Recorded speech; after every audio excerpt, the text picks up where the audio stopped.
Hi everyone. तो आप सबका स्वागत है एक बार फिर से मेरे चैनल डिवाइन मैथ्स 101 में। क्लास 9 लाइन्स एंड एंगल्स का एक्सरसाइज 6.3 का once again I have brought question number 4 solution और बहुत इजी वे में समझाऊंगी। और मैं ये बताना चाहती हूँ कि इसके और भी जो क्वेश्चंस हैं वो मेरे चैनल पे मैंने ऑलरेडी अपलोड किए हुए हैं। You can browse my channel, आपको वहाँ मिल जाएंगे। साथ ही मैंने एक वीडियो अलग से अपलोड किया हुआ है जिसमें आपको पैरेलल लाइंस, इंटरसेक्टिंग लाइंस, उनमें डिफरेंस वगैरह जो भी है डिफरेंशिएट करके डिफरेंट टाइप के जो एंगल्स बनते हैं, पेयर ऑफ एंगल्स, वो भी मैंने एक्सप्लेन किया है। तो उससे आपको ये जो बेसिक नॉलेज है, जिसको प्रॉब्लम होती है समझने में इन एंगल्स, इन क्वेश्चंस को, तो वो क्लियर हो जाएगा। तो चलिए क्वेश्चन 4 को स्टार्ट लेते हैं। But before that I request you all to kindly like and subscribe my channel and press the bell icon so that you can get all my videos. So let's read the question number 4. It's given that lines P, Q and RS intersect at point T. अभी हमें तक parallel lines के मतलब 1 2 3 question based है parallel lines पे। Now we have intersecting line. और आपको पता है इंटरसेक्टिंग लाइंस कौन सी होती है? जब दो लाइंस को कट करते हैं तो इंटरसेक्टिंग लाइंस बनती है। These are the intersecting lines, right. जैसे ये जो कॉमन पॉइंट है, इनमें कॉमन पॉइंट आता है, उसको क्या कहते हैं? Intersecting lines. चलिए अब हम स्टार्ट लेते हैं।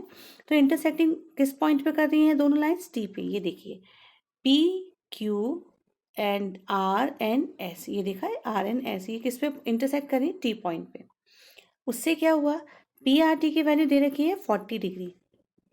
P R T it is given 40 degree and RPT की डिग्री, आरपीटी की वैल्यू दे रखी है 95। ये देखिए आरपीटी यानी दो एंगल्स की वैल्यू दे रखी है।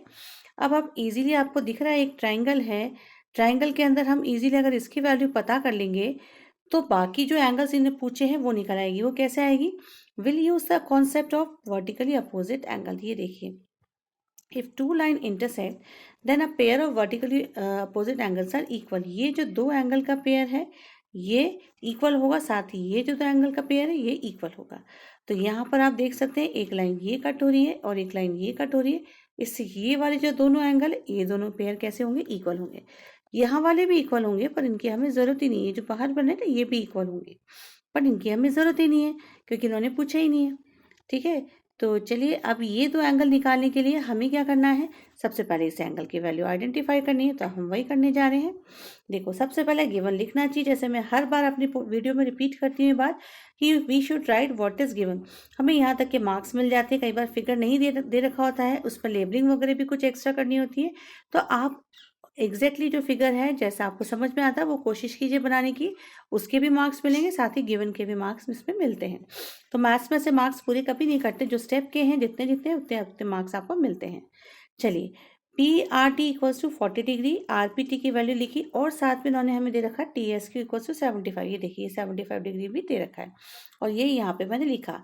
अच्छा उन्होंने लिखा, इसके अलावा मैंने बता दिया कि पी क्यू और आर एस कैसी इंटरसेक्टिंग लाइन है और उसको 1 नंबर नाम दे दिया। इक्वेशन नाम देने से ना मैं उनको देखो डायरेक्ट यूज कर पाऊंगी, मुझे पूरी चीज लिखने की जरूरत ही नहीं पड़ेगी। आई कैन डायरेक्टली राइट कि बाय 1, तो मैं इसको यूज कर सकती हूँ, इसलिए मैं इसको इक्वेशन करके लिख देती हूँ।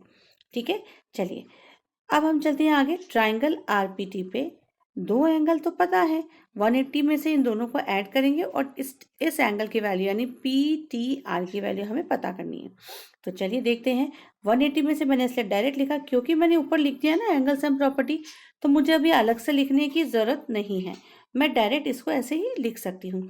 अलग से लिखने का मतलब ये है कि मुझे आई डोंट नीड टू से कि मुझे ना जैसे ये बताना पड़ेगा कि angle R plus angle P plus angle T equals to 180, फिर you I will put the value and solve.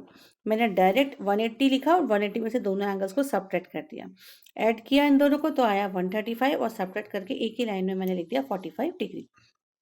ठीक है, तो आरपीटी से मुझे पता चल गया कि एंगल टी की वैल्यू कितनी आ रही है। ये जो एंगल टी है, या इसको एंगल को मैं बोल सकती हूँ पी टी आर या आर टी पी, इनकी वैल्यू आ गई 45 डिग्री। अब आपको मैंने अभी बताया कि ये पेयर वर्टिकली अपोजिट एंगल होते हैं, ये दोनों कैसे होते हैं? इक्वल होते हैं, है ना, अंदर वाले एंगल्स इक्वल हैं। तो this is 45 degree, so this should be और मस्ट बी 45 डिग्री। ये वाला जो एंगल है ना वो कितने डिग्री हो जाएगा? ये भी कितने डिग्री हो जाएगा? 45 डिग्री। दोनों एंगल कितने कितने डिग्री के आ चुके हैं? 45 डिग्री एंड 45। पर हम डायरेक्टली लिखेंगे, हम इसे बताएंगे कि वाई इट इज 45 डिग्री। हम लिखेंगे they are vertically opposite angle by one, क्योंकि बाय वन देखो मैंने इसे डायरेक्ट यूज किया ना, इंटरसेक्टिंग लाइन्स है, इतना लिखने की जरूरत नहीं पड़ी मुझे। बाय वन मैंने डायरेक्ट लिखा they are vertically opposite angle. ठीक है, तो एस टी क्यू की भी वैल्यू कितनी आ गई 45 डिग्री। ये देखिए ये रहा एस टी क्यू, इसकी वैल्यू आ चुकी है 45 डिग्री। चलिए बस अब मुझे इन दो एंगल की वैल्यू पता है चिल्ड्रन, तो मैं इसकी पता कर सकती हूँ। और यही हमसे पूछा है एस क्यू टी की वैल्यू पूछी है इन्होंने। तो देखो दोनों को मैंने ऐड किया यहाँ पे, ऐड करने पे मेरे पास कितना आ गया, आफ्टर एडिंग आई गेट 45 और 75। में दूसरा कलर लेती हूँ ताकि आपको दिखे। ये देखिए यहाँ पे मैंने इन दोनों को ऐड किया, दोनों जो एंगल दे रखे थे उनको ऐड कर दिया है। 45 और 75 दोनों को 180 में से ऐड किया, ये 45 आया था ना हमारा ये, और ये दोनों ऐड किया, 180 में से सब्ट्रैक्ट किया तो मेरे पास वैल्यू आई इन दोनों को ऐड करने पे 120 and my final answer is 60 degree. तो चलिए होपफुली आपको ये समझ में आया होगा। क्वेश्चन बहुत इजी था, आप इजीली इसको कर सकते हैं। सिर्फ आपको वर्टिकली अपोजिट एंगल एक तो ये पता होना जरूरी है, और दूसरा आपको एंगल सम प्रॉपर्टी आनी चाहिए, बस यू कैन इजीली सॉल्व। तो आई होप आपको ये क्वेश्चन नंबर 4 समझ आया होगा। और अगर अभी भी कोई प्रॉब्लम है you can comment me, I will definitely reply you and solve your issues. ठीक है, till then bye and please press the bell icon and subscribe and like my channel. Thank you, bye bye.